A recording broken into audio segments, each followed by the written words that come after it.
Bonjour et bienvenue dans cette vidéo de trucs et astuces Zoho. Je suis Isabelle Albouze, experte Zoho, ça tombe bien, et donc fondatrice de Z-Coach. Alors, voyons ensemble cette question qui revient beaucoup, c'est le sujet des emails dans Zoho CRM. Alors, il faut savoir qu'il y a plusieurs façons de gérer les emails dans Zoho. On peut envoyer des emails depuis Zoho CRM, ça fera l'objet d'une autre vidéo. Deuxième option qui est très utile, vous le voyez ici dans la fiche contact que je vous présente. Alors là pour le coup je suis sur une fiche société, mais ça me donne l'occasion de vous dire que si vous avez des contacts multiples pour une même entreprise, vous allez quand même avoir visibilité depuis la fiche société ici. Dans la rubrique, vous voyez ici email où on a un petit 2, ça me permet de pouvoir y accéder par le menu d'accès rapide. Là j'en profite pour insister sur ce point. Je vois beaucoup d'utilisateurs qui font comme ça pour naviguer jusqu'aux différentes catégories. Le menu d'accès rapide ici va vous aider à aller vraiment très vite d'une rubrique à l'autre, c'est beaucoup plus pratique. Donc même si vos emails ont été échangés avec des contacts, vous aurez une visibilité depuis la fiche société. Donc là, vous voyez, je suis sur la petite étiquette tout. Je vois tous les contacts qui ont été échangés entre moi, mon email professionnel et ce contact, donc, dont on connaît l'email dans sa fiche. Si ce contact a un email perso, un email pro et qui vous écrit une fois de l'un, une fois de l'autre, ça va être compliqué parce que le système se base sur le contact principal de sa fiche. Et tout ça pour vous dire aussi que vos emails personnels ne remontent pas dans Zoho CRM. Ça va être uniquement les emails échangés avec les contacts pour lesquels vous avez l'email identifié dans leur fiche. Voilà. Donc retournons par notre menu d'accès rapide à la section email. Vous voyez ici, donc j'ai une petite étiquette tout puisque je peux voir les emails envoyés depuis Zoho CRM. En l'occurrence sur cette fiche il n'y en a pas. Je peux voir les emails qui ont été émis depuis les boîtes des autres utilisateurs qui ont aussi connecté leur messagerie.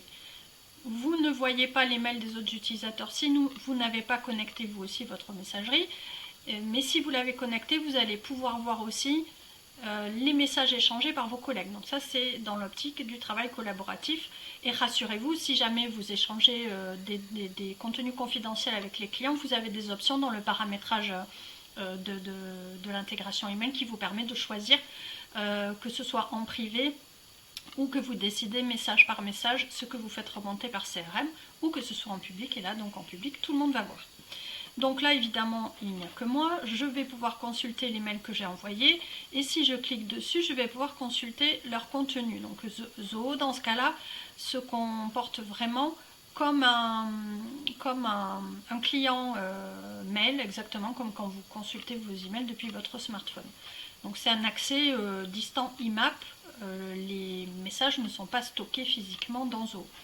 Si c'est vous qui êtes la personne qui avait émis l'email, vous pouvez aussi répondre depuis ici. Mais la plupart du temps, on ne répond depuis ici que quand on veut utiliser un modèle Zoho. Quand on veut répondre à un message qui est entièrement personnalisé, on le fait plutôt directement de sa boîte, d'autant plus que la réponse va aussi remonter dans le CRM. Donc voyons comment on parvient à faire ceci. Donc ça, vous pouvez normalement le paramétrer même quand vous êtes utilisateur.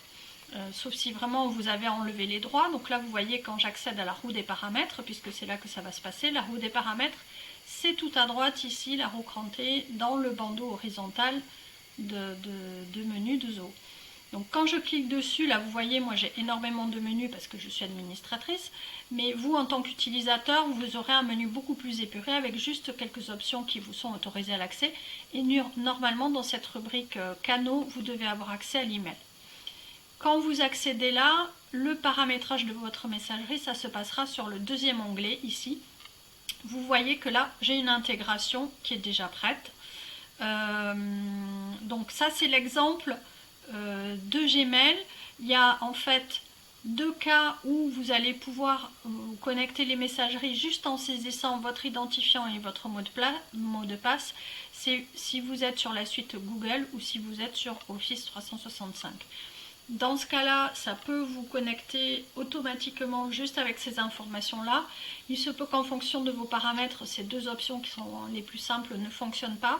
Si jamais elles ne fonctionnent pas, vous devrez passer par la procédure longue, entre guillemets, qui n'est pas non plus très très longue, où le système va vous demander le nom du serveur mail, le port à utiliser, votre nom d'utilisateur, l'email, le mot de passe bien sûr, et les paramétrages aussi du serveur sortant. Alors ce qui va nous intéresser, et dont je parlais tout à l'heure, c'est ici de choisir. Donc soit l'option privée, il n'y a que vous qui verrez les mails, et par contre, même quand vous êtes en privé, du coup, les autres ne verront pas vos mails, mais vous pourrez voir les emails qu'ils ont échangés avec les clients. En public, tout le monde va pouvoir consulter les mails que vous échangez. En personnalisé, il faudra que vous fassiez une démarche volontaire pour dire au système d'aller mettre cet email précis en partage. Sinon, par défaut, ils ne seront pas visibles. Donc ça c'est une option qui est quand même un peu contraignante, du coup on ne l'utilise pas trop, mais elle peut tout de même servir dans certains cas, si vous échangez parfois des contenus confidentiels et que ça poserait vraiment trop de problèmes, que ce soit du coup accessible à tout le monde. Donc vous allez voir, c'est assez simple. Le petit truc, si jamais vous n'êtes pas très sûr des données là, c'est de regarder comment vous avez paramétré sur votre téléphone. Ce sera exactement pareil dans l'interface ici. Je vous précise aussi que vous avez la possibilité d'exclure des domaines. Donc il suffit de taper sans www, juste le nom de domaine lui-même, et de taper entrée, et quand il vous le valide, vous voyez, il est passé en grisé. Ça permet, si jamais vous avez, comme c'est le cas pour moi, j'ai fait plusieurs fiches de test, donc mon adresse email est présente dans CRM, et dans ce cas-là, tous les mails qui me sont adressés vont remonter dans CRM, puisque j'ai une fiche. Si j'exclus le domaine de mon entreprise, ça va permettre que dans ce cas de figure-là, les emails entre collègues ne remontent pas dans CRM, même si vous avez aussi des fiches dans CRM, ce qui est assez courant, ne serait-ce que pour permettre à tout le monde d'accéder très facilement aux coordonnées des autres. Parfois, on le fait, de saisir les coordonnées des employés dans l'interface Zoho. Donc vous voyez, c'est assez simple ce volet-là. Ça se connecte très bien, ça marche très bien, ça se déconnecte rarement. Ça peut arriver, d'ailleurs si vous avez l'impression que certains mails ne sont pas remontés, c'est la première chose à faire, allez vérifier si votre intégration ne se serait pas déconnectée. C'est pas très fréquent, ça arrive moins d'une fois par an, mais ça peut se produire. Donc voilà, j'espère que cette petite manip vous sera utile, et je vous souhaite une excellente journée, à très bientôt pour une prochaine astuce Zoho.